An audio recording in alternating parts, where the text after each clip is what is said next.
వరుసగా చెప్తాను, ఇంట్రెస్ట్ ఉంటే రాసుకోండి.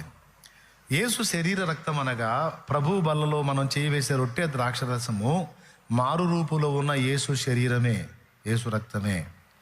అది మారు రూపులో ఉన్న యేసు. బల్లలో చెయ్యుంచి వాటిని స్వీకరించేవాడు సాక్షాత్తు యేసునే స్వీకరిస్తున్నాడు. యేసు ఏమై ఉన్నాడు? జీవమై ఉన్నాడు. యేసు అమృతమై ఉన్నాడు. యేసుని తీసుకుంటున్నవాడు అమృతత్వమును పొందుతాడు. అర్థమైందా? ఆ మధ్య ఒక పాట పాడాను నేను.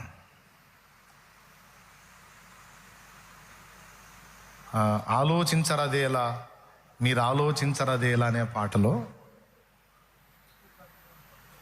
ఉప్పు కప్పురం ఒకటిగా ఉన్న రుచుల జాడలు వేరన్న, దైవములనబడు వారెవరున్న అసలు దేవుడొకడేనన్నా.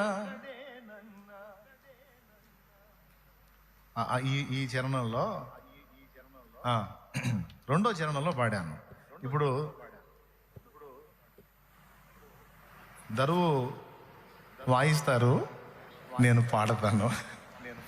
మునులు ఎందరో వెతికారు సత్యమైన ఆ దేవుని, నిష్టగా ధ్యానించారు అమృతత్వము ఏదని. మునులు ఎందరో వెతికారు సత్యమైన ఆ దేవుని, నిష్టగా ధ్యానించారు అమృతత్వము ఏదని. అసతోమా సద్గమయ తమస్సోమా జ్యోతిర్గమయ, మృత్యోర్మా అమృతం గమయ. మునులు ఎందరో వెతికారు సత్యమైన ఆ దేవుని, నిష్టగా ధ్యానించారు అమృతత్వము ఏదని.